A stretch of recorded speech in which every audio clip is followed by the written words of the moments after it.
Hola, buenas tardes, ¿cómo están? Bueno, en la clase de hoy vamos a continuar el análisis de esta historia comparativa a lo largo del largo siglo XIX entre Alemania y Estados Unidos. Bien, en esta ocasión vamos a analizar particularmente el caso del desarrollo de los Estados Unidos entre 1815 y 1914, la etapa directamente anterior a el inicio de la Primera Guerra Mundial. Bien, bueno, no hace falta repasar los argumentos previos del desarrollo eh, estadounidense desde la colonia hasta básicamente 1815, porque bueno, ya lo hemos visto en una clase anterior, por lo cual obviamente que esta clase funciona en concatenación, ¿sí? A continuación y como un proceso continuo de lo desarrollado ya previamente. Bien, lo que vamos a ver básicamente, sí, este, es la historia estadounidense, ¿sí? En clave de expansión, conflictos y consolidación, ¿sí? De la potencia imperial, la potencia económica y los primeros ensayos como potencia imperial, pero bueno, este, la cual no se desarrolla en sí de manera tan fuerte durante este periodo, ¿sí? Los primeros ensayos de expansión imperiales que se van a dar básicamente en Centroamérica van a ser más bien a finales de este periodo, en la guerra en la cual se van a enfrentar Estados Unidos y España, ¿sí? En la cual España va a perder sus últimas colonias, Cuba, Puerto Rico y las Filipinas, bien, pero más allá de esto, ¿sí? Lo que estamos viendo en este caso es una potencia, desarrollo de una potencia industrial y económica de primer orden, ¿sí? Y luego, posteriormente, luego de la Primera Guerra Mundial, ¿sí? Su consolidación paulatina y creciente como una potencia militar. Bien, pero bueno, todavía nos falta para llegar a ese periodo. Bien. Eh, Vamos a hacer un primer análisis, ¿sí? En función de este, del desarrollo de las economías regionales en Estados Unidos, ¿sí? Vamos a ver un desarrollo en el cual vamos a analizar por separado, ¿sí? La economía nordestina, la economía en el sur y también el rol de la economía del oeste, ¿sí? Considerando como al oeste en sí como un territorio en constante expansión, ¿bien? No como un territorio fijo. ¿Bien? De todas formas, ¿sí? Recordemos algunas cuestiones básicas, ya vamos a profundizar en la cartografía de Estados Unidos y sobre todo cuando veamos ahora la expansión hacia el oeste. Sin embargo, en este momento es muy importante recordar, ¿sí? Que durante la primera etapa que nosotros habíamos analizado, ¿sí?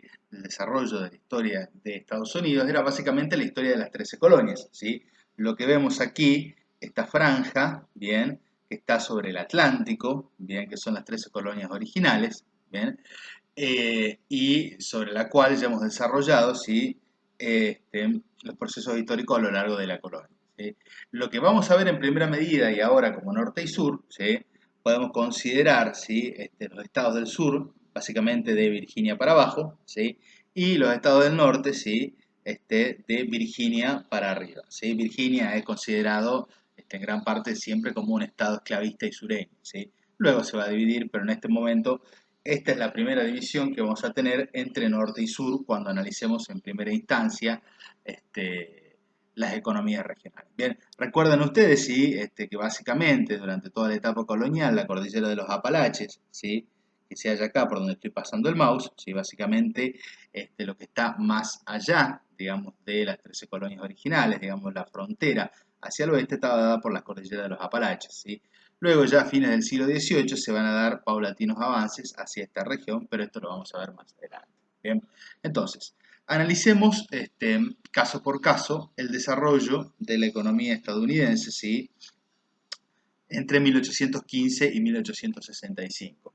¿Por qué esta periodización? Básicamente, sí, porque lo que nos interesa marcar aquí es el fin, ¿sí? De las guerras napoleónicas, ¿bien? Si bien Estados Unidos no participó en las guerras napoleónicas en Europa, sí participó en las guerras napoleónicas que no tan solo se desarrollan en el continente europeo, sino que también se desarrollan guerras entre las colonias británicas o en las colonias británicas y en las colonias francesas, sobre todo a partir del esfuerzo de bloqueo naval que Gran Bretaña quiere realizar por sobre la Armada Napoleónica, ¿sí? Y en este aspecto, sí, en 1812, eh, Estados Unidos va a asumir una posición pro-francesa. ¿Sí? Recordemos que Francia había sido un importante aliado durante las guerras de independencia, lo cual va a llevar de alguna forma a posicionarlo en un bloque, ¿sí? En el cual se va a enfrentar a Gran Bretaña. Bien, esto va a producir la guerra de 1812, la cual ya hemos visto este, en la clase anterior, sí que va a ser una guerra sumamente importante y que se considera básicamente como una segunda guerra de independencia, ¿bien? La cual va a ser obviamente muy complicada para Gran Bretaña porque se va a enfrentar a dos frentes, digamos, el frente europeo y el frente americano, y es una guerra que también va a perder, ¿sí? Que de todas formas no va a poder Gran Bretaña luchar con toda su potencial y toda su armada, ni va a poder dedicar todo su esfuerzo bélico a esta guerra, pero que bueno, va a ser el último enfrentamiento entre la antigua metrópoli y los nacientes estados y flamantes Estados Unidos de América. Bien.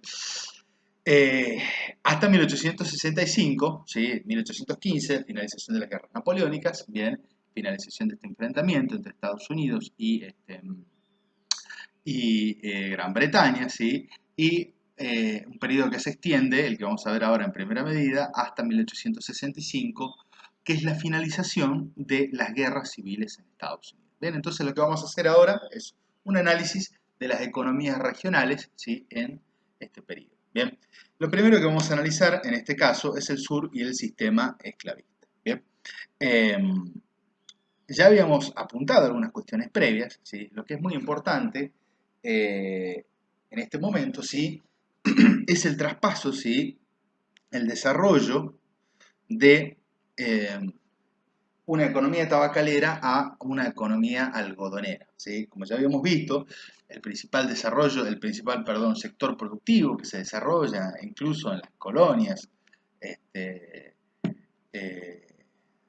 de Norteamérica, ¿sí? Había sido la industria tabacalera y ligada no tan solo al tabaco, sino también a la producción de rapé, ¿bien? Pero a fines del siglo XVIII y fundamentalmente principios del siglo XIX, y esto lo podemos ver de manera paralela, ¿sí? Al proceso de industrialización en Gran Bretaña, va a ir desarrollándose la economía algodonera, ¿bien? La economía algodonera, obviamente, en este caso, ¿sí? Está ligada, ¿sí? A abastecer a la industria británica textil en expansión, ¿sí? Entonces, la primera revolución industrial es interesante no tan solo pensarla en función de su metrópoli, de su centro fabril en Gran Bretaña, sino también en el desarrollo y en la potenciación de toda una serie de economías que abastecen de materias primas, ¿sí? A esta industria pujante, que es la industria textil, que es la industria característica de la revolución industrial en Gran Bretaña. Bien, entonces, la economía algodonera del sur va a crecer, ¿sí? A un ritmo paralelo, ¿sí? Y un ritmo paralelo a la demanda británica, la cual va a ser una demanda gigantesca, ¿sí? Dado que básicamente hasta 1830, si se quiere, ¿sí? Va a controlar en buena parte el comercio mundial de productos textiles manufacturados. Bien, entonces, la economía sureña, ¿sí? Va a ser hasta cierto punto, ¿sí? Una economía agraria y en sí una sociedad agraria, ¿sí? Una sociedad basada, ¿sí? Casi en este sistema de monocultivo, ¿bien? Y basada en la producción algodonera destinada al mercado industrial británico. Ahora bien, luego de la guerra, ¿sí? De 1812, ¿sí? Y el bloqueo naval que va a establecer Gran Bretaña por sobre Estados Unidos, bien, esto va a generar, y esto lo vamos a ver ya más adelante, ¿sí? El desarrollo de una industria textil en el nordeste de Estados Unidos, lo cual también obviamente va a representar un mercado creciente e importante para la producción algodonera del sur. Bien, entonces podemos ver que en este largo proceso, si bien la mayor parte de la demanda de algodón va a estar orientada hacia el mercado británico, también vemos que va cobrando una importancia creciente y cada vez mayor, ¿sí? la industria textil del nordeste de Estados Unidos, ¿sí? Como consumidora del algodón producido por el sur. Bien, ¿por qué hablamos de un sistema de plantación y de una economía de plantación? ¿Sí?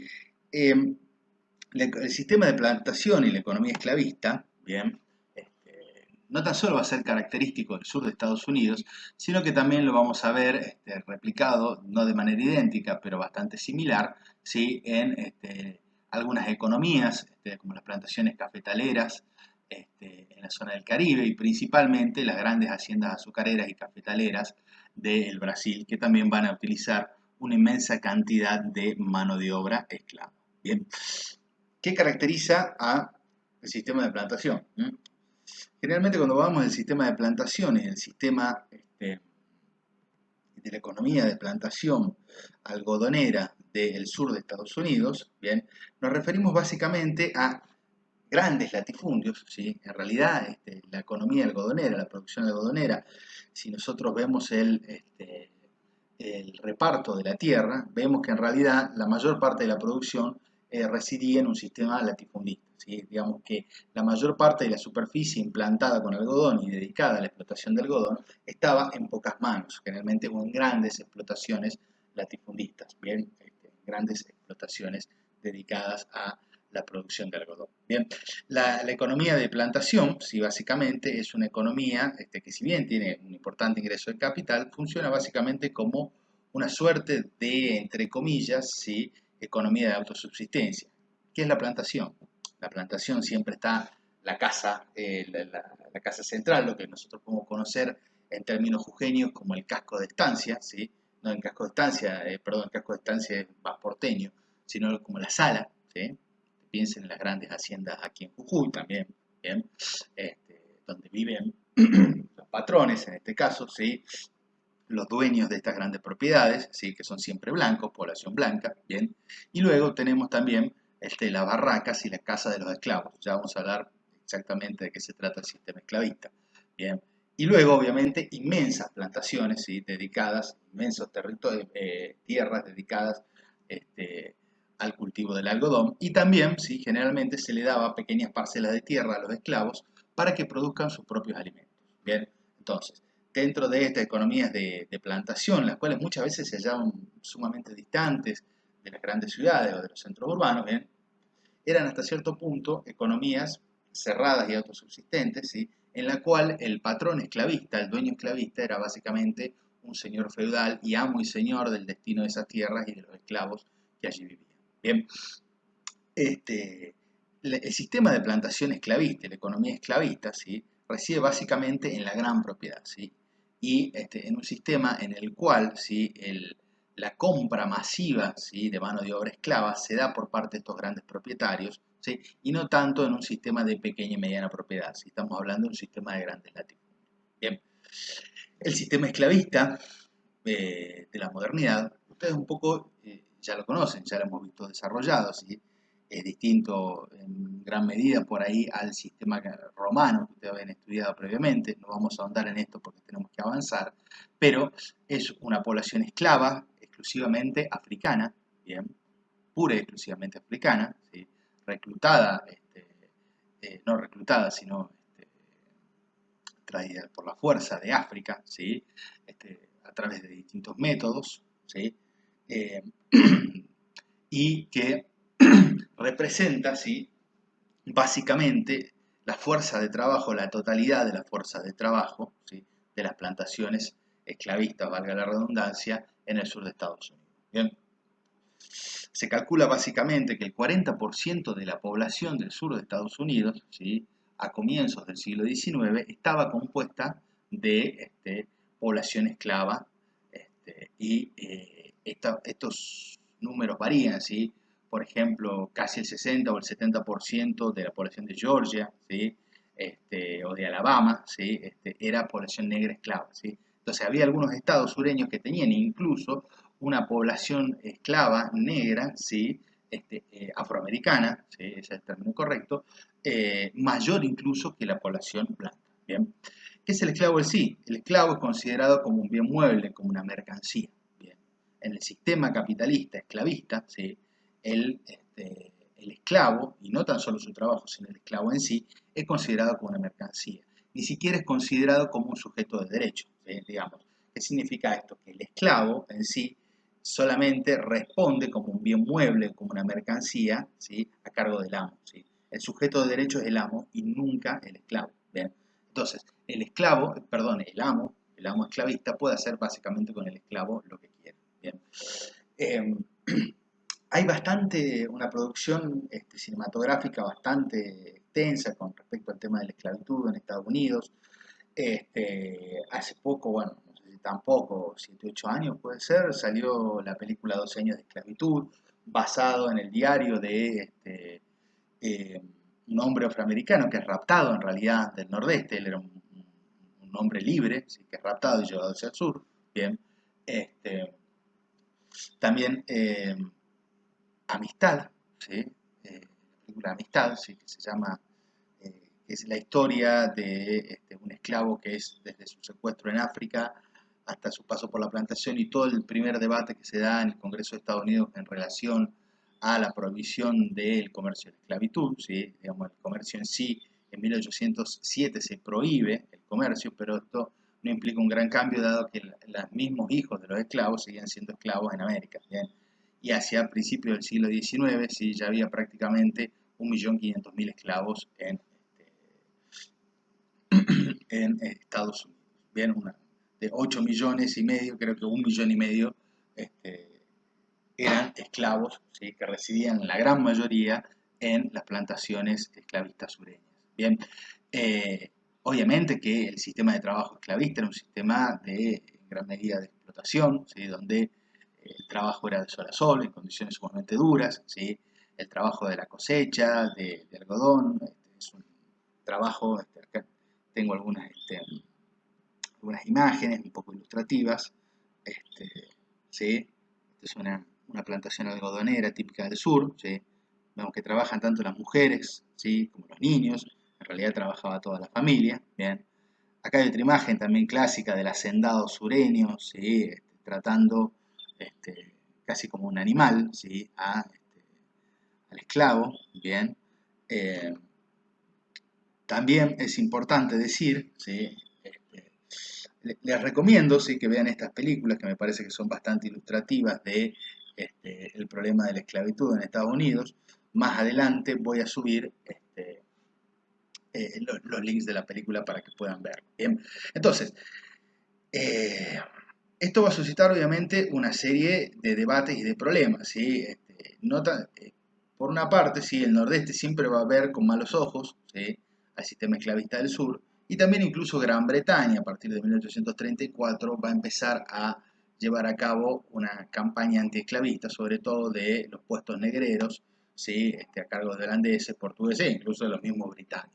Bien, ahora, esto no tan solo tenía que ver con una cuestión relacionada a lo que nosotros podríamos entender hoy en día como derechos ciudadanos básicos, o casi como derechos, sí, no casi, sino como derechos humanos, sino que la preocupación, bien, por parte de Gran Bretaña y del nordeste estadounidense, no tan solo estaba vinculado con cuestiones humanitarias, ¿sí? O del hecho básico de, obviamente, que Estados Unidos, y esto lo vamos a ver más adelante, ¿sí? Que se planteaba como la tierra de la libertad, etcétera, etcétera, y tenía una inmensa masa de trabajadores esclavos, ¿bien? Que era de la cual dependía toda la economía sureña, sino que hay obviamente intereses económicos involucrados, ¿sí? Porque en este aspecto y dentro de la estructura de los mercados, ¿sí? El esclavo dentro de una estructura de mercado capitalista es de alguna forma un cero a la izquierda. ¿Por qué? Porque el esclavo no recibe un salario y tampoco consume. ¿Bien? Al esclavo no le pagan nada, obviamente, no maneja capital, ¿sí? Y quien no maneja capital, quien no maneja dinero, tampoco consume. ¿Bien? Entonces es una inmensa cantidad de la población que está por fuera del mercado. ¿Bien? Entonces, esta también es parte de la lógica del razonamiento antiesclavista, que tiene que ver, ¿sí? Con cuestiones económicas y no solamente con cuestiones sociales. Bien. Eh, lo que se va a terminar entonces consolidando, ¿sí? Es una sociedad racista, esclavista, que es clásica de la idiosincrasia y de la sociedad sureña decimonónica, ¿sí? Una sociedad que ha terminado de alguna forma ridiculizándose como de blancos hacendados que no trabajan, ¿sí? De gente que no que no labura de alguna forma, ¿sí? Y que depende del trabajo esclavo, bien, digamos. Y además, bueno, es muy importante decir que, bueno, que los orígenes del capitalismo sureño en Estados Unidos se basan, ¿sí? En el sistema esclavista, bien. El racismo en el sur, en Estados Unidos, va a ser siempre muy fuerte, incluso hasta el día de hoy, ¿sí?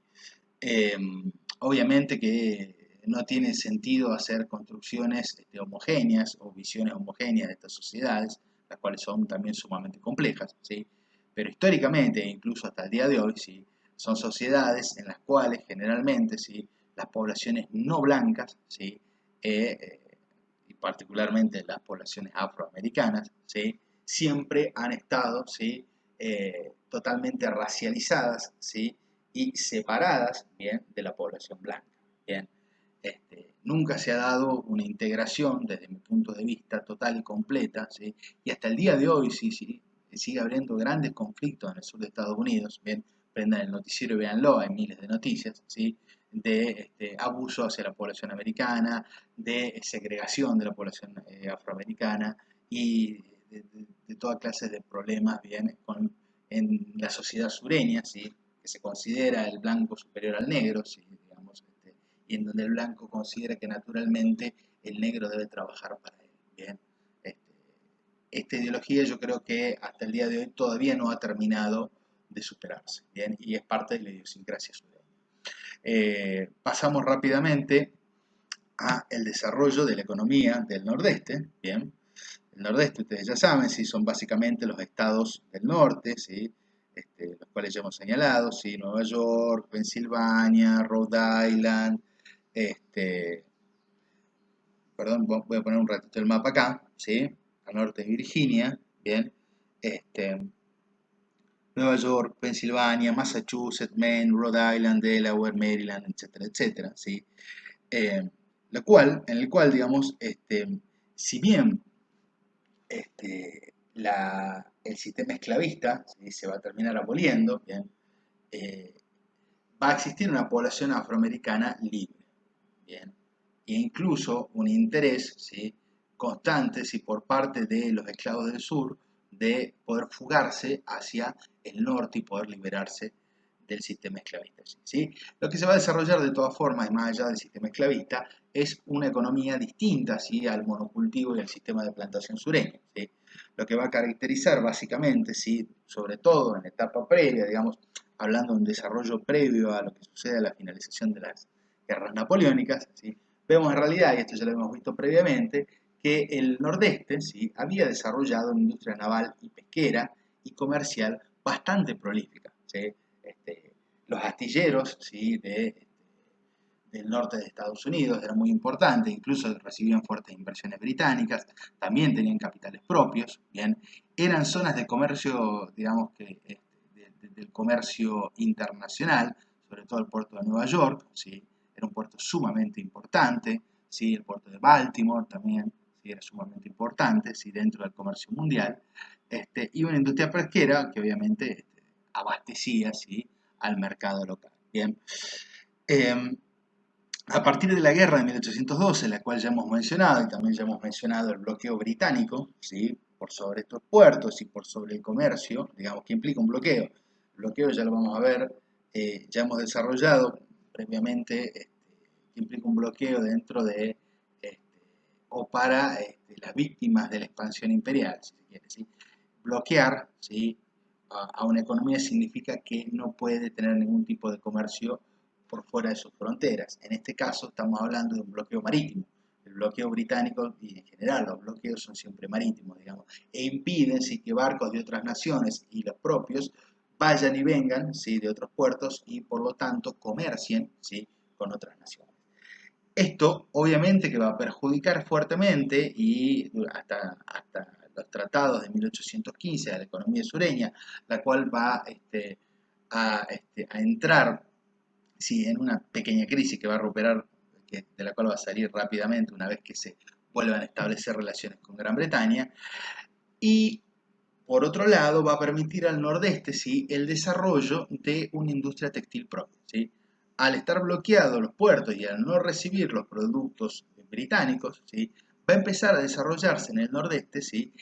La industria característica de la primera revolución industrial, que es la industria textil, ¿sí? Una industria que va a combinar la industria artesanal a domicilio, ¿sí? Y los pequeños talleres con el factory system, ¿sí? Esta combinación de grandes fábricas con pequeños talleres e incluso producción domiciliaria va a caracterizar a la producción textil del norte, bien, básicamente hasta la década de 1860, ¿sí? Va a ser un modelo productivo que va a tener una larga duración en el siglo XIX. ¿Bien? Y esto al mismo tiempo también va a ser una pequeña válvula de escape para la economía sureña, la cual va a empezar a vender, como ya habíamos mencionado, algodón, ¿sí? A la economía a la industria textil del nordeste. Bien, por otra parte, ¿sí?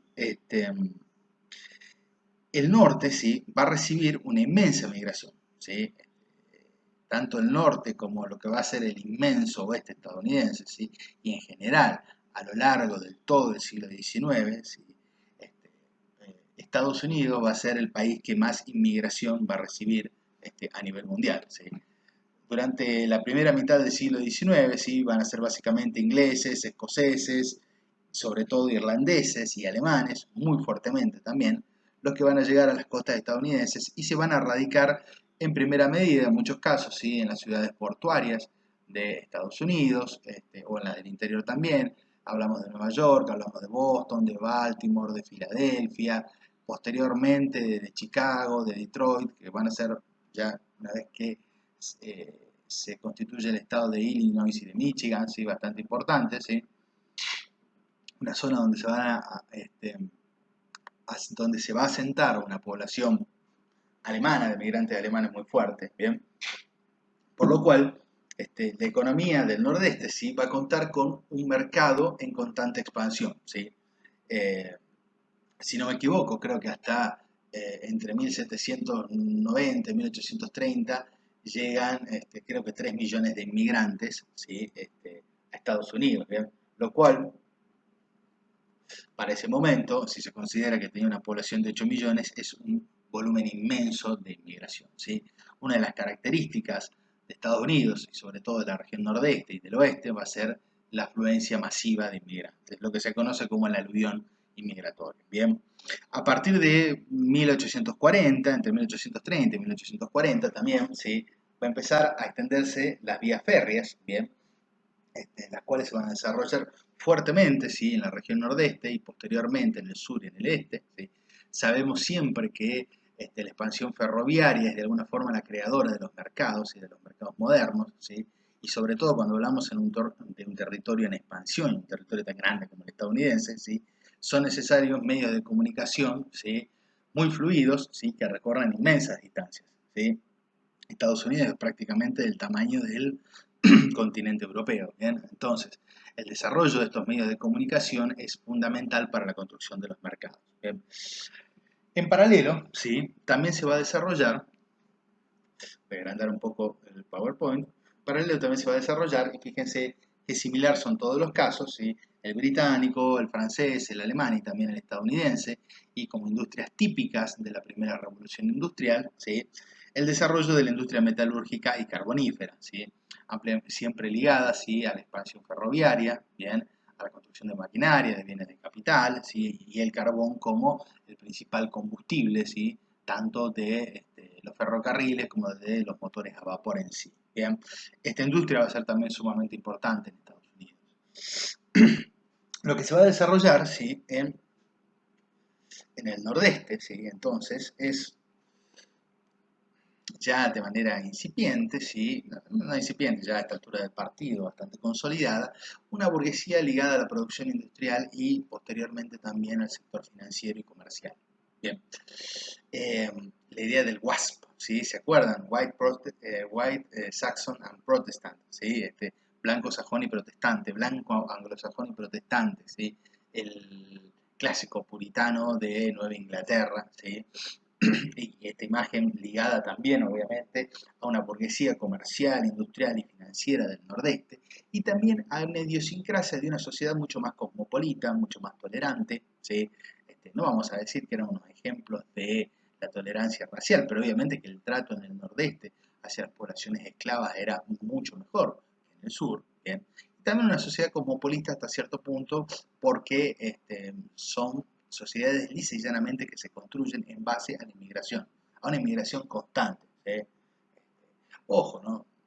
De todas formas, los primeros habitantes o los que tenían apellidos antiguos, obviamente que van a discriminar a los irlandeses, a los alemanes cuando llegaban, pero estos, bueno, también van a terminar integrándose en esta sociedad, la cual va a tener un cariz mucho más cosmopolita y mucho más abierto, si se quiere, que el sur. Bien, entonces un poco algunas características de la idiosincrasia, por ejemplo, de la burguesía neoyorquina o de Filadelfia. ¿Sí? Bien. Eh, el oeste, bien, el oeste y su función económica. Vamos a analizar en este caso, ¿sí? En este cuadrito, su función económica y después vamos a hablar de la expansión en sí hacia el oeste y qué es lo que implica. ¿Sí? El oeste no lo podemos pensar de ninguna forma como un territorio fijo, sino que es un territorio que a lo largo de todo el siglo XIX incluso hasta principios del siglo XX, ¿sí? Va a ser un territorio en expansión, en constante expansión. Bien, básicamente era un movimiento que va a ir, ¿sí? Desde el este al oeste. Bien, si bien ya hacia 1776 se había colonizado San Francisco, bien, la expansión, ¿sí? Se va a dar básicamente desde las bases del Atlántico y orientándose hacia el Pacífico, en dirección hacia el Pacífico. Bien. El oeste se convirtió entonces en un productor de alimentos y materias primas para el nordeste industrial, quien proveía al oeste de productos industriales, sobre todo herramientas y maquinaria agraria. Se desarrolló una economía granjera basada en la pequeña y mediana propiedad. ¿Sí? Se desarrolló un inmenso, autosuficiente y expansivo mercado interno. Bien. Ojo que el oeste, ¿sí? Está mutando constantemente, está creciendo constantemente. Es un territorio en movimiento en el cual las fronteras se están expandiendo constantemente. Bien, pero hasta 1860, 1865 va a ser una sociedad básicamente agraria, ¿sí? Por la amplia y la inmensa disponibilidad de tierras, también ojo, se va a desarrollar el sector minero. Básicamente, sí, la función económica va a ser la de proveer de materias primas a los centros industriales del nordeste. Bien, y se va a desarrollar, ahora vamos a ver un poco más adelante, una sociedad de farmers, de granjeros. Bien, el farmer es el granjero. Ustedes van a ver bastante en los textos la palabra farmer, siempre sepan que se refiere a esto, ¿sí? Basado en la pequeña y mediana propiedad, que es un poco la estructura de la expansión territorial hacia el oeste. Bien. El oeste también al mismo tiempo, obviamente, va a ser un mercado de consumo inmenso y creciente, ¿sí? Y en constante expansión, ¿sí? Es siempre importante analizar los mercados, cualquier tipo de mercado, no tan solo en base a la producción, sino también en la capacidad de consumo, ¿sí? Entonces, el oeste también va a jugar este rol de consumidor, ¿bien? Que va a ser fundamental. Bien, en esta dinámica vemos un poco que el que va a empezar a quedar fuera de este juego, ¿sí? Va a ser el sur. ¿Bien?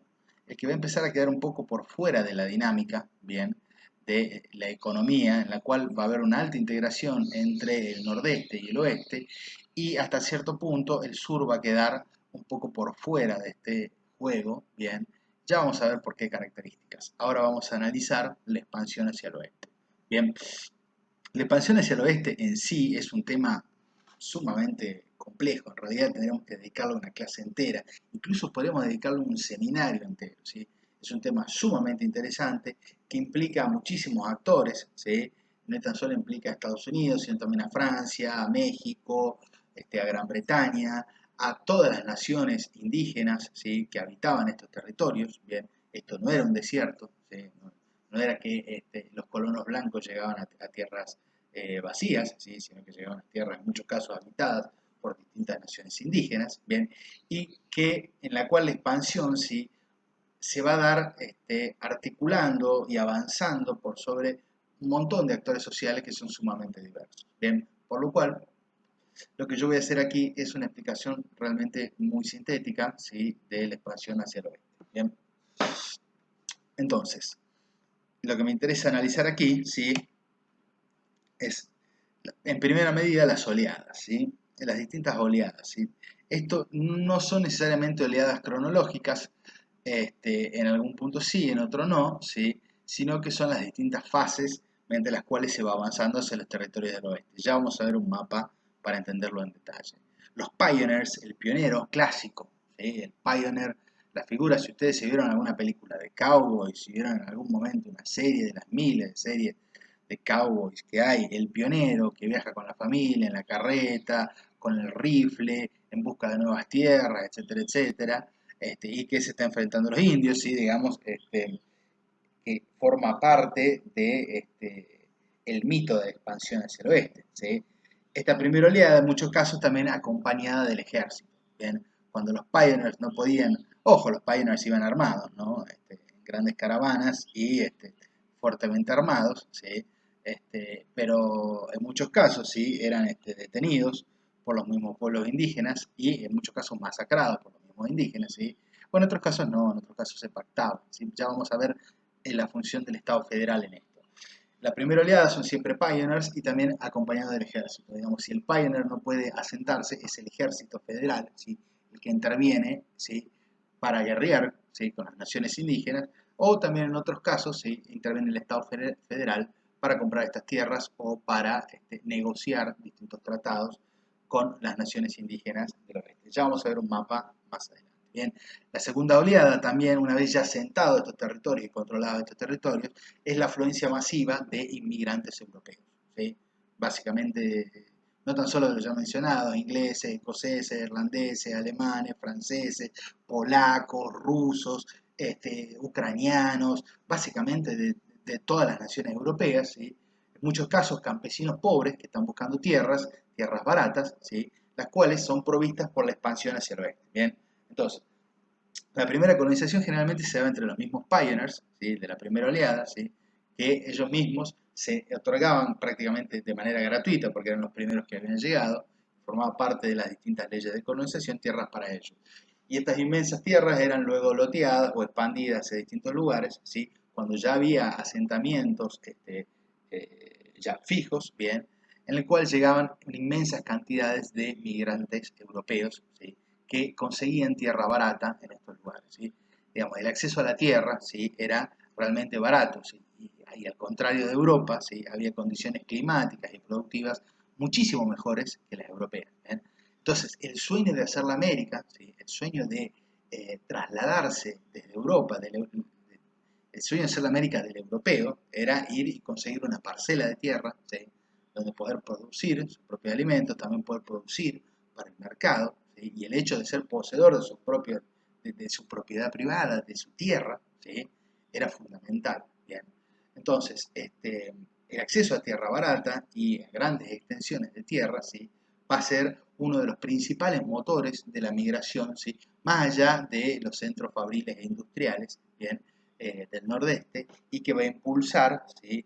El poblamiento, ¿sí? Del oeste, de este gran, inmenso oeste norteamericano. ¿Bien? Y la tercera oleada es la llegada inevitable de los capitalistas y los advenedizos, ¿sí?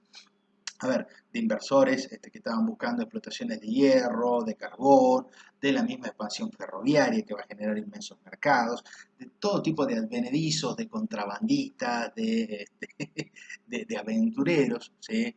Todas las sociedades de frontera siempre tienen estas características, ¿bien? De tipos que llegan con una mano adelante y otra atrás, pero van con un revólver, que forman un grupito un poco turbio, si se quiere, y se dedican al contrabando o a buscar fortuna fácil y rápida, por ejemplo, con la fiebre del oro, ¿sí? Este, que las distintas fiebres del oro que van a llevar a que estos, estos advenedizos, estos emprendedores y hasta cierto punto un tanto delincuentes o delincuentes en sí, se expandan en busca de nuevas tierras y de riqueza rápida y fácil, ¿sí? Eh, que podemos considerar como una tercera oleada. Bien, vamos a ver ahora, ¿sí? Las dos formas de la expansión por la guerra y la expansión por la compra, ¿sí?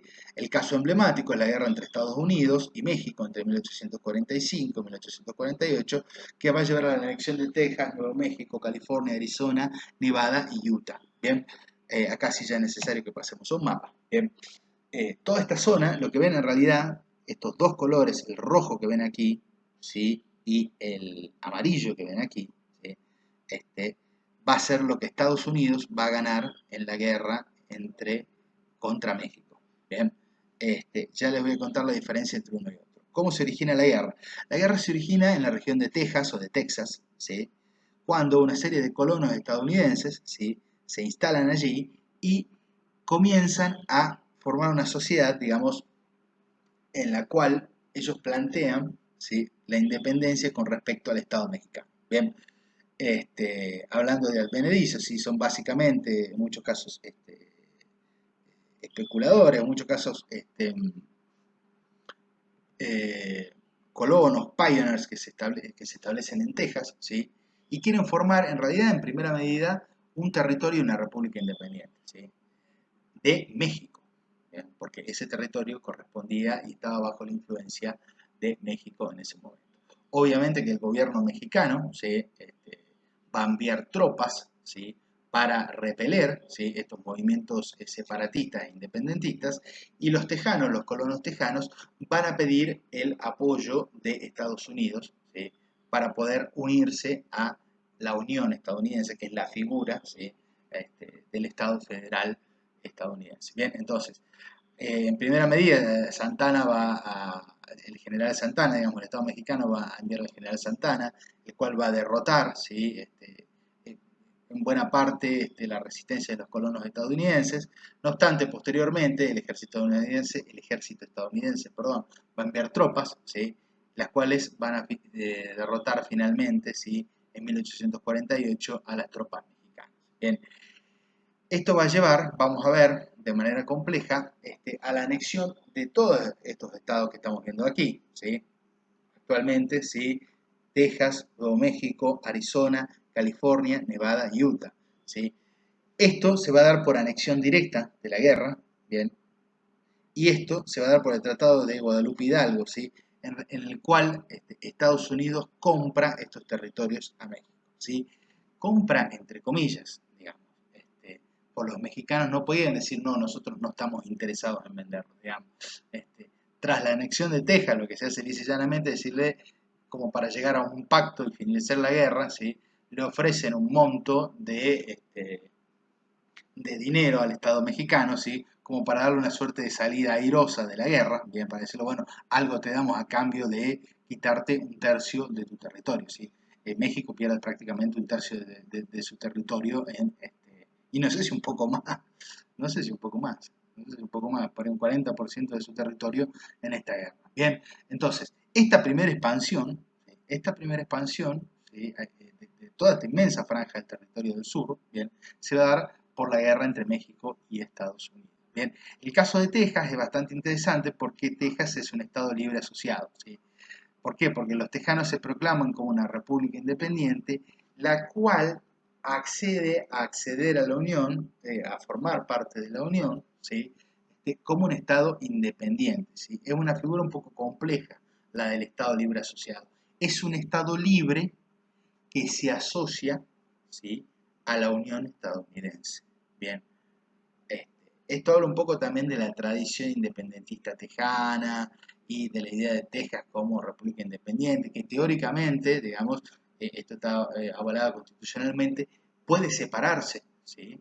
De la Unión, ¿sí? Otro estado libre asociado, por ejemplo, es Puerto Rico, ¿sí? Puerto Rico hace unos años también tuvo un referéndum para ver si seguía participando en la Unión, digamos, en el Estado federal estadounidense, o se declaraba como república independiente. Optó por quedarse dentro de Estados Unidos. Bien.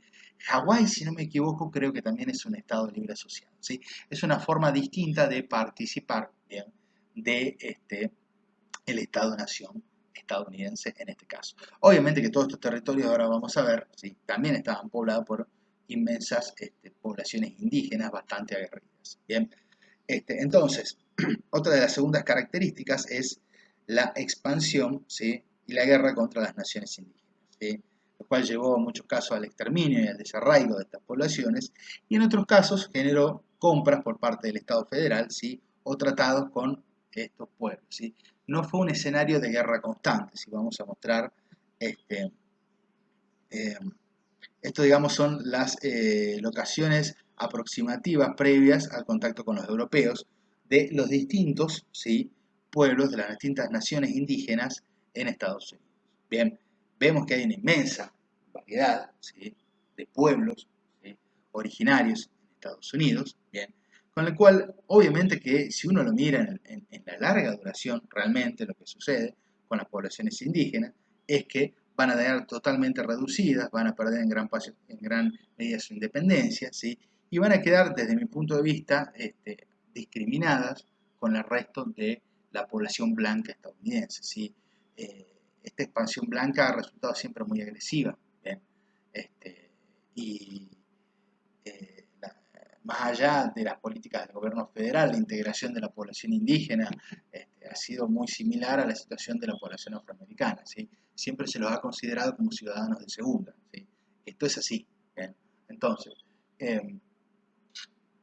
las relaciones con los pueblos indígenas, ¿sí?, van a variar desde guerras abiertas, por ejemplo, la guerra contra las confederaciones indígenas, la cual en realidad hay muchísimos conflictos, ¿sí?, con estas poblaciones, ¿sí?, los cuales en realidad van a terminar dominándose en una situación similar, ¿sí?, a la que sucede en Argentina, básicamente con el desarrollo de las armas automáticas, ¿sí?, y la consolidación de la expansión ferroviaria, ¿sí?, lo cual obviamente permitía mover un mayor volumen de tropas y ya tener armas más sofisticadas que las poblaciones indígenas, ¿sí? Porque en muchos casos los mismos pioneers o el mismo gobierno pactaba con las poblaciones indígenas a cambio de armas, ¿sí? Muchas veces se daba intercambios de armas, por lo cual las poblaciones indígenas contaban con medios de defensa eh, no iguales, pero que los dejaba en condiciones de enfrentarse en muchos casos a los colonos blancos y en muchos casos al ejército. Bien, pero en definitiva sabemos que lo que va finalmente a suceder, ¿sí?, es una política de, luego de que estos pueblos, ¿sí?, en gran medida, ¿sí?, van a ser derrotados, en muchos casos también tenemos que pensar que el territorio estadounidense es realmente inmenso, es un territorio muy grande, ¿sí?, en el cual van a quedar focos de población indígena importantes que no van a poder ser dominados, ¿sí?, en el cual el Estado va a llevar a cabo distintas políticas, ¿sí?, las cuales básicamente, ¿sí?, ya a fines del siglo XIX van a tender a la consolidación de la política de reservas, ¿sí?, de dejar pequeños territorios, en algunos casos más pequeños, en otros casos más grandes, ¿sí?, para que las poblaciones indígenas habiten allí, ¿sí?, lo que son actualmente las reservas indígenas en Estados Unidos. Bien, en otros casos va a haber políticas de exterminio, de masacre y desplazamiento y de despoblación de estos territorios indígenas, ¿sí?, como en el caso también de la Argentina, cuando ustedes estudian la mal llamada campaña del desierto. Bien, entonces, estamos viendo, ¿sí?, que la consolidación de esta nación estadounidense, ¿sí?, hablando ya de la formación de los estados-nación, se da, como bien dice el mismo Hobsbawm y como dice Gellner, ¿sí?, en el predominio de un modelo de nación y de un modelo étnico y racial de nación por sobre otros. Estados Unidos se consideraba una nación blanca, ¿no?, una nación afroamericana y menos que menos una nación indígena. ¿Bien? Entonces, la construcción de esta nación y de estas nacionalidades se hace avanzando, en muchos casos exterminando, ¿sí?, o explotando, ¿sí?, a otras naciones. Bien, la nación afroamericana o la nación indígena. Bien, esto no va a ser materia exclusiva de los Estados Unidos. ¿Bien? Vamos a ver que en Argentina las políticas indígenas van a ser muy similares, ¿sí?, explotación, en muchos casos exterminio, ¿sí?, y la construcción de una ciudadanía de segunda, ¿sí?, digamos, ciudadanos originarios que han vivido siempre en el territorio argentino, pero que van a ser considerados como inferiores dentro de un pensamiento netamente racista, ¿sí?, y ciudadanos de segunda ante la población blanca.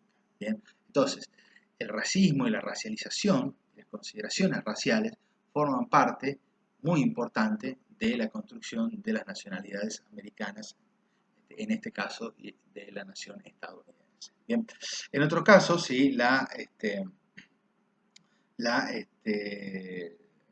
expansión se va a dar mediante compra, ¿sí?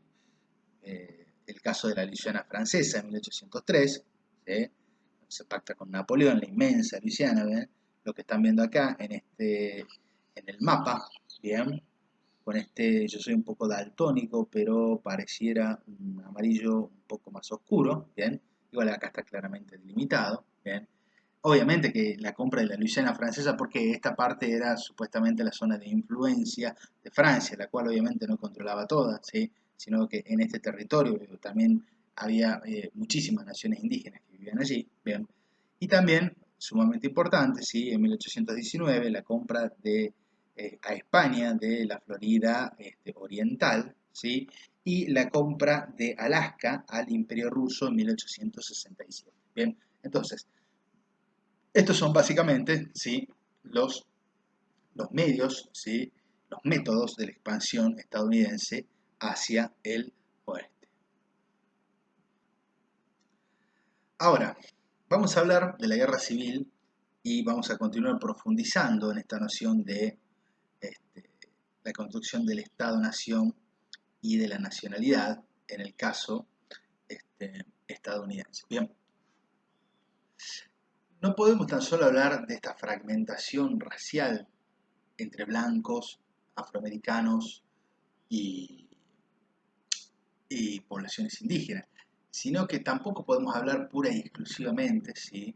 de una nación blanca estadounidense acorde, ¿sí? y que viviera en una convivencia pacífica o que tuviera un mismo proyecto de país. No es así. ¿Bien? Y esto es lo que va a desencadenar finalmente la guerra civil en Estados Unidos, que creo que incluso marca hasta hoy en día una serie de diferencias regionales, ¿sí? muy fuertes, ¿sí? que siguen caracterizando la idiosincrasia propia de cada región estadounidense. Bien, el término de nación pluricultural o multicultural, ¿sí? la que tiene hoy en día la República de Bolivia, ¿sí? es un término y un concepto realmente sumamente innovador, ¿bien? Sumamente nuevo. ¿Bien? Eh, yo creo que Estados Unidos, ¿sí? Bueno, obviamente que este concepto es muy nuevo, ¿sí? La idea de nación siempre es unificadora, unánime y con pretensiones de homogeneidad, ¿bien? Por eso no se sostiene en términos lógicos, ¿bien? O racionales, ¿bien? Pero es muy importante considerar a Estados Unidos como como un Estado plurinacional, ¿sí? Porque es realmente un Estado plurinacional, ¿sí? Con grandes diferencias, ¿bien? Lo que vamos a ver son las asperezas que se dan entre el norte y el sur y que finalmente van a desembocar en la guerra civil estadounidense, ¿sí? Y otro tipo de tensiones que también siguen marcando la política estadounidense hasta hoy en día, ¿sí? Que es el enfrentamiento entre el Estado federal y los estados estaduales, digamos, el estado de cada estado estadounidense, valga la redundancia. Repetimos que Estados Unidos no tiene provincias, sino que la división administrativa es estado, ¿sí? El estado de Nueva York, el estado de Texas, el estado de California, etcétera, etcétera. Bien, para que nos entendamos. Estas tensiones entre la centralización y la descentralización van a marcar la política decimonónica estadounidense incluso hasta el día de hoy, ¿sí? Ustedes recuerdan que una de las particularidades de la Constitución Federal, del federalismo estadounidense, es que si bien existe un Estado federal central, existe una Constitución nacional, también existen estados estaduales, ¿sí? y constituciones estaduales, ¿bien? que tienen cierto grado de independencia con respecto al gobierno central. ¿Bien? Entonces, el gobierno federal tiene alcances y limitaciones, ¿bien? con respecto al resto del país. Y la cuestión de la centralización o la independencia, digamos, la centralización hacia un mismo foco de poder o la constitución de estados independientes, ¿sí? que tienen mayor poder que el Estado central, ¿sí? siempre va a estar en debate en la política estadounidense, incluso hasta hoy en día. ¿sí? Vean, por ejemplo, estas políticas antisistema, antigobierno, que en gran medida son parte de la prédica del ex vicepresidente hasta hace poco, Donald Trump, ¿bien? ¿Sí? Viene el gobierno a cobrarte impuestos, a imponerte tu forma de vida, a controlarte, no te deja desarrollarte libremente, etcétera, etcétera. El gobierno como enemigo, el gobierno central como enemigo, que no contemplan las particularidades de la idiosincrasia de la sociedad sureña o del medio oeste, etcétera, etcétera, ¿sí? de la mayoría silenciosa, de la mayoría blanca. ¿sí? Esto forma parte del discurso de los Estados Unidos y es muy antiguo, es un discurso muy antiguo. ¿sí? Forma parte también de estas tensiones, ¿sí? en el desarrollo de el Estado federal y de los estados estaduales. ¿Bien? Valga la redundancia, no hay otra forma de decirle los estados estaduales. ¿Bien? Entonces, Pero otro de los puntos, básicamente, que en realidad va a marcar ¿sí? el conflicto en Estados Unidos, ¿sí? Que bueno, ya hemos desarrollado esto, ¿sí? Es el problema de la esclavitud y la expansión hacia el oeste. Bien, si bien a partir del Tratado de Missouri, ¿sí? Eh, digamos, en un momento las cosas se ponen bastante calientes, ¿sí? Hacia 1818 y 1819, a raíz de la fuerte expansión que se está dando hacia el oeste en Estados Unidos. ¿Cuál es el problema? Digamos, si había una convivencia en las 13 colonias originales, o lo que ya eran los 13 estados de Estados Unidos, ¿sí? Entre el sistema esclavista y el sistema no esclavista, se desarrollaba un nuevo problema con la expansión hacia el oeste, ¿sí? ¿Cómo se iba a determinar qué estado iba a ser esclavista y qué estado no? ¿Bien? Entonces, a colación de la fundación del estado de Missouri, ¿bien? Lo que decide el Congreso estadounidense es que todo lo que se halla al sur del paralelo 36, ¿sí? Iba a ser, o podía ser, en caso de ser así, un estado esclavista, ¿bien? Mientras que los que estaban al norte del paralelo 36, ¿sí? Iban a ser estados no esclavistas, ¿bien? Entonces, este paralelo dividía, ¿sí? Digamos, la forma en la cual ¿sí? Se iba a desarrollar, ¿sí? Los mercados de trabajo, y básicamente en realidad se iban a ser economías esclavistas o no. ¿Bien? ¿Por qué? Porque había una latente, ¿sí? Un conflicto latente y fuerte, a veces más intenso, a veces menos, en el Congreso, ¿sí? Entre los estados esclavistas y los que no, ¿sí? Y cada vez que obviamente se sumaba un estado nuevo, este estado nuevo, ¿sí? Ponía una misma cantidad de senadores, pero no así de diputados. ¿Bien? Recuerden que los diputados eran por cantidad de población. Bien, entonces, esto obviamente podría generar desequilibrios, ¿sí? En las relaciones políticas y el status quo que se había generado dentro del sistema legislativo y en general del sistema de gobierno estadounidense. Bien. Se va a consolidar con el Partido Republicano, ¿sí? Con la fundación del Partido Republicano en 1854, una posición antiesclavista, ¿sí? Iba a ser básicamente el Partido Republicano el que va a representar los intereses del Nordeste y básicamente del este en expansión, o del, perdón, no del este, si no me equivoqué acá, perdón, del oeste, ¿sí? Más vinculado, ¿sí? A los intereses industriales nordestinos. ¿Bien? Es importante considerar que el Partido Republicano surge de la división del Partido Demócrata, ¿sí? Digamos que los republicanos se escinden del partido, se separan del Partido Demócrata y fundan el Partido Republicano, ¿sí? En 1854, que era más liberal, digamos, era como al revés de lo que es hoy en día. Hoy en día el Partido Republicano es un partido de línea conservadora, de derecha, desde mi punto de vista, mientras que el ala liberal e izquierda, dentro de ciertas comillas, por lo menos existe una ala liberal muy fuerte, una ala de izquierda de características estadounidenses, agrupada hoy en día en el Partido Demócrata.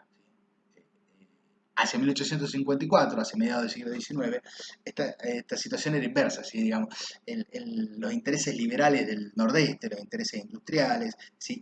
Y la posición básicamente antiesclavista estaban representadas por el Partido Republicano. ¿Bien? Entonces, ¿cuándo se desata la guerra? ¿Sí? Estas tensiones latentes, ¿sí? Entre esclavistas y antiesclavistas, y básicamente las tensiones económicas que ya hemos desarrollado, ¿sí? La inutilidad, o no tan solo digamos los cuestionamientos sociales y humanitarios hacia la crueldad del sistema esclavista, sino sumado a la separación del sur como una entidad prácticamente autónoma, ¿sí? Con una inmensa población esclava que ni producía, ni digamos, sí producía, pero no consumía, no manejaba un salario, digamos, no era una población inserta dentro del mercado capitalista, ¿sí? Sumado a obviamente fuertes intereses regionales, ¿sí? Van a llevar a que haya un confrontamiento y un enfrentamiento latente y a punto de estallar durante largo tiempo. Bien. ¿Cuándo va a estallar la cosa? En 1860, ¿sí? Va a ser elegido Abraham Lincoln como presidente, ¿sí? Un presidente republicano, ¿sí? Que representaba fuertemente a los intereses de el nordeste y del este, ¿sí? Del oeste, perdón, del oeste, me estoy equivocando, del nordeste industrial, liberal, y del oeste en expansión y vinculado a los intereses nordestinos, ¿bien? Que va a plantear por primera vez, ¿sí? Una ley de abolición de la esclavitud. Ante esto, y de manera bastante sorpresiva, ¿sí?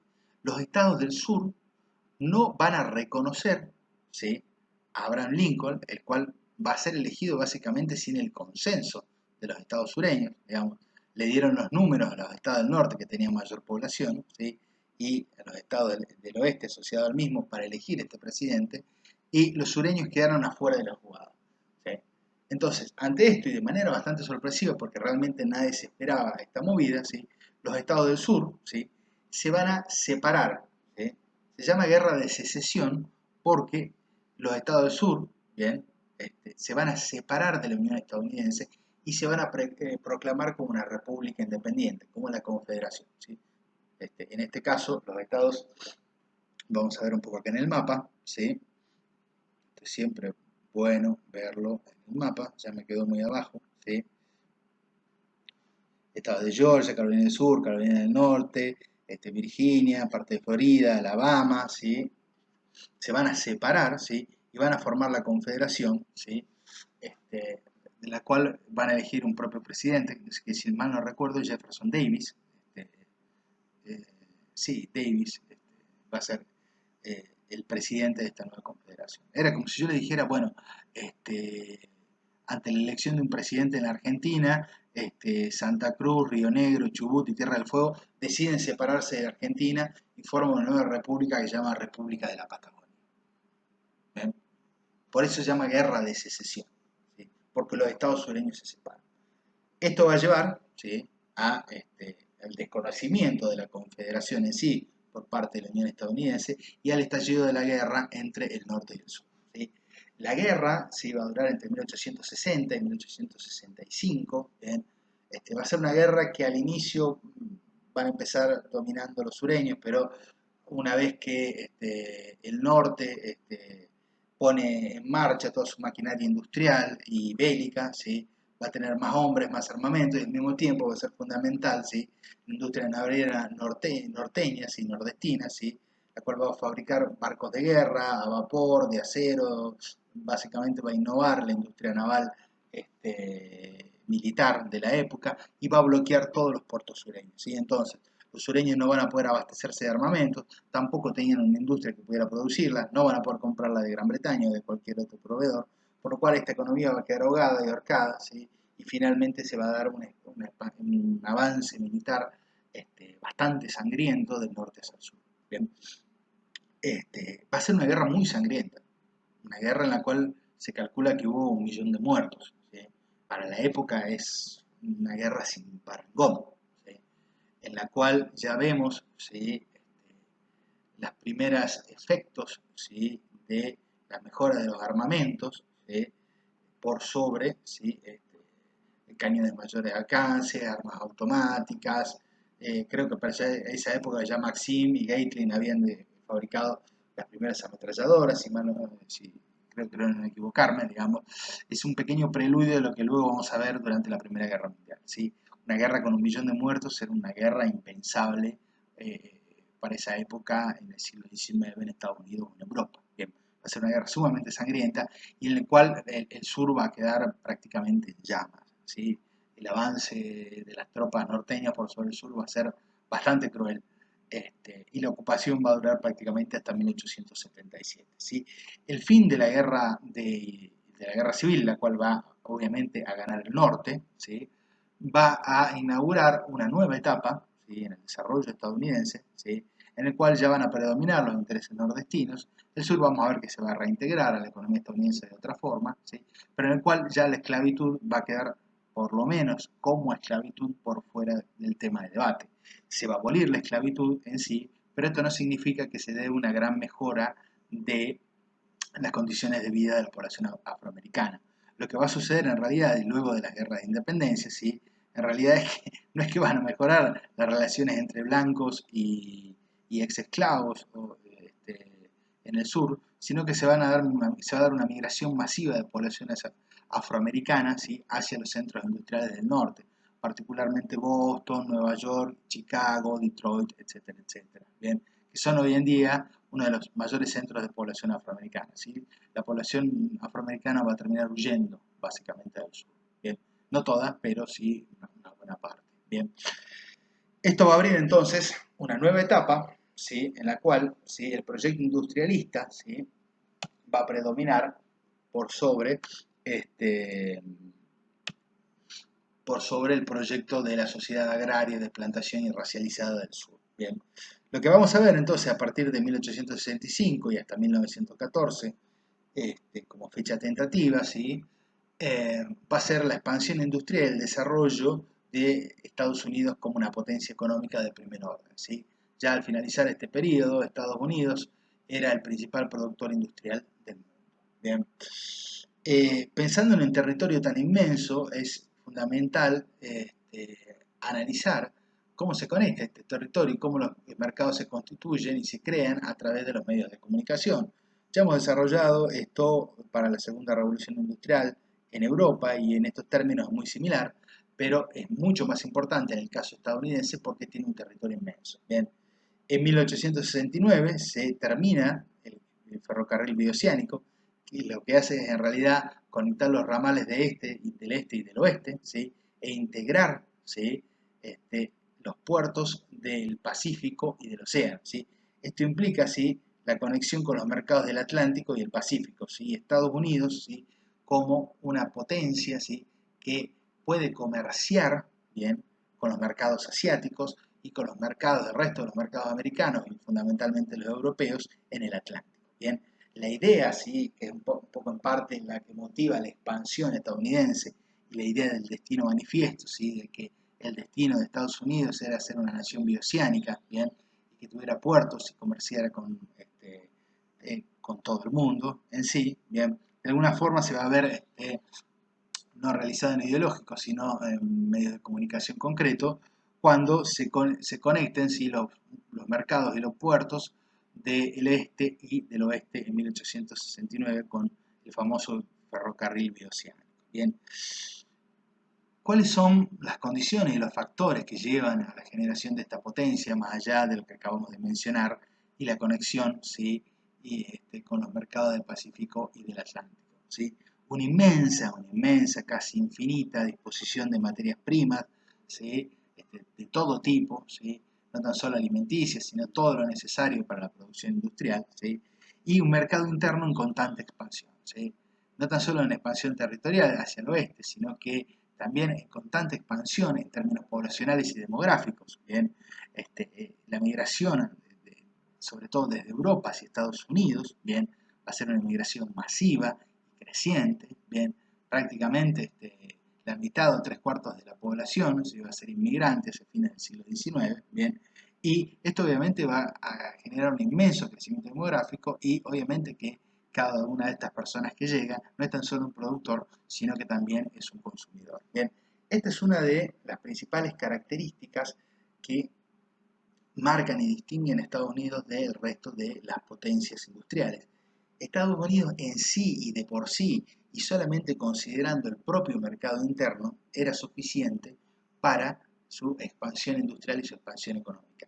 El mercado interno estadounidense era y es y sigue siendo tan grande, ¿sí?, que en realidad eh, es un mercado interno tan inmenso, ¿sí?, que puede en sí, digamos, sostener, ¿sí?, cualquier tipo de expansión económica. Bien, y al mismo tiempo, ¿sí?, va a tener una política expansiva, ¿sí?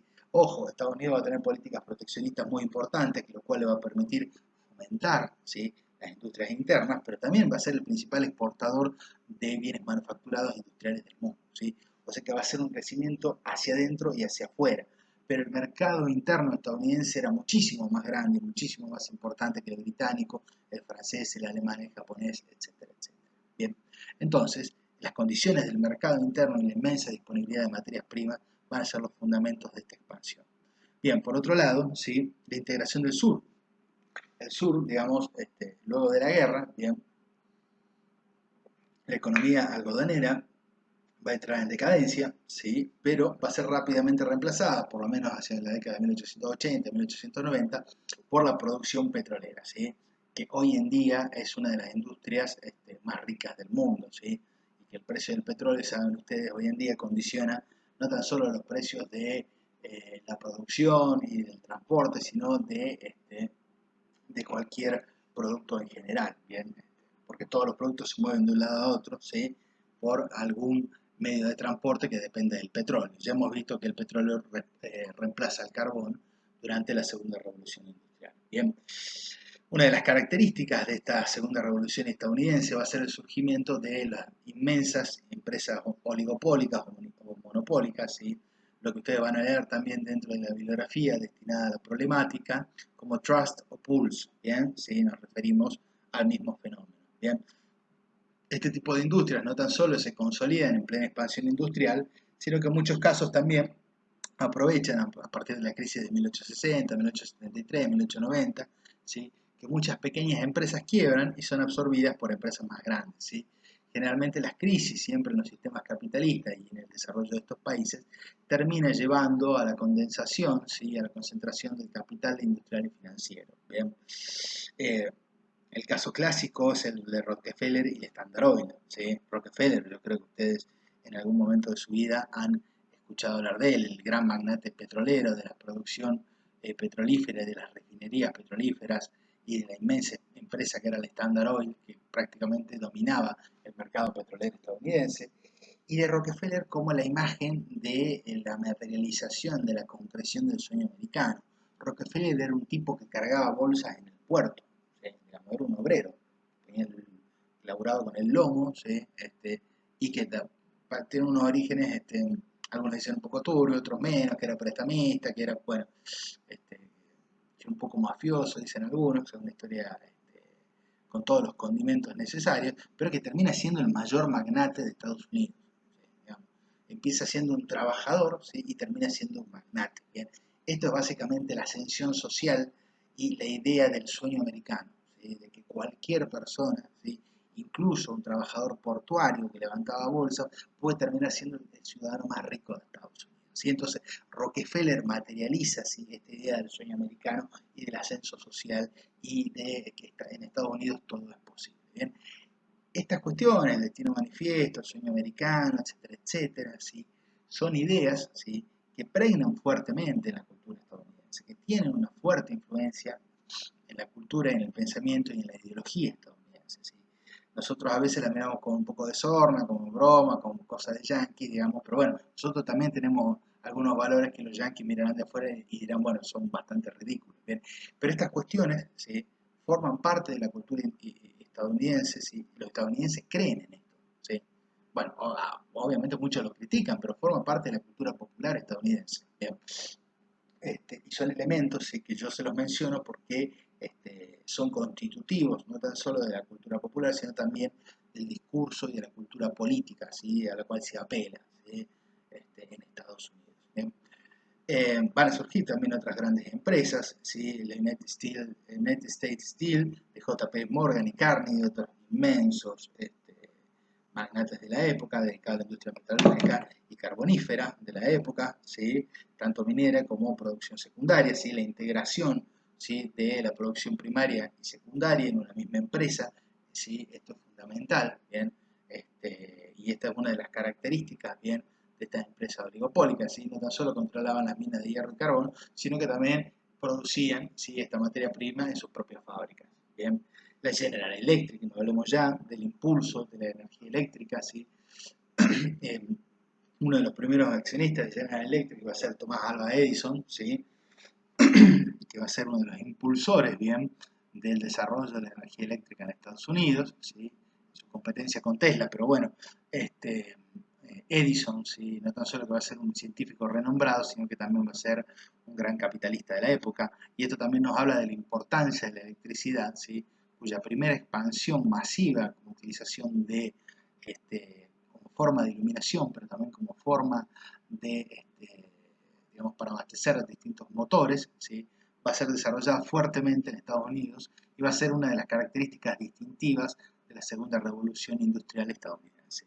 General Motors, fundada en 1890, sigue existiendo hasta hoy en día, bien, Pullman, ¿sí? Que monopolizó durante larguísimo tiempo la producción de ferrocarriles, Singer, que no tan solo producía, bueno, las viejas máquinas Singer, no sé si ustedes vieron de coser, sino que otros bienes de capital y maquinaria muy importantes, bien, el desarrollo de nuevas ciudades industriales, Chicago y Detroit, básicamente Detroit, sí, como un centro de producción automotriz. Vamos a ver más adelante el desarrollo del Fordismo, el Taylorismo y la industria automotriz en esta región, Chicago como un inmenso centro industrial, ¿sí? En Estados Unidos, ¿bien?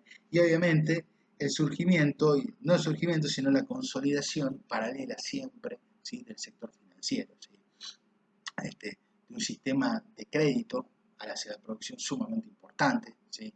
De una inversión inmensa, ¿sí? El desarrollo del sector industrial y el financiero siempre están relacionados, ¿sí? En este caso, y al igual que en el modelo alemán, ¿sí? La ganancia y la rentabilidad del sector industrial van a llevar a una disponibilidad de capitales inmensas, ¿sí? Por parte de Estados Unidos, lo cual va a permitir que Estados Unidos se independice del sistema financiero británico y constituya Wall Street, Nueva York. ¿Sí? Wall Street es la calle donde se venden y se compran acciones, donde funciona el mercado financiero, esto ustedes ya lo conocen, ¿sí?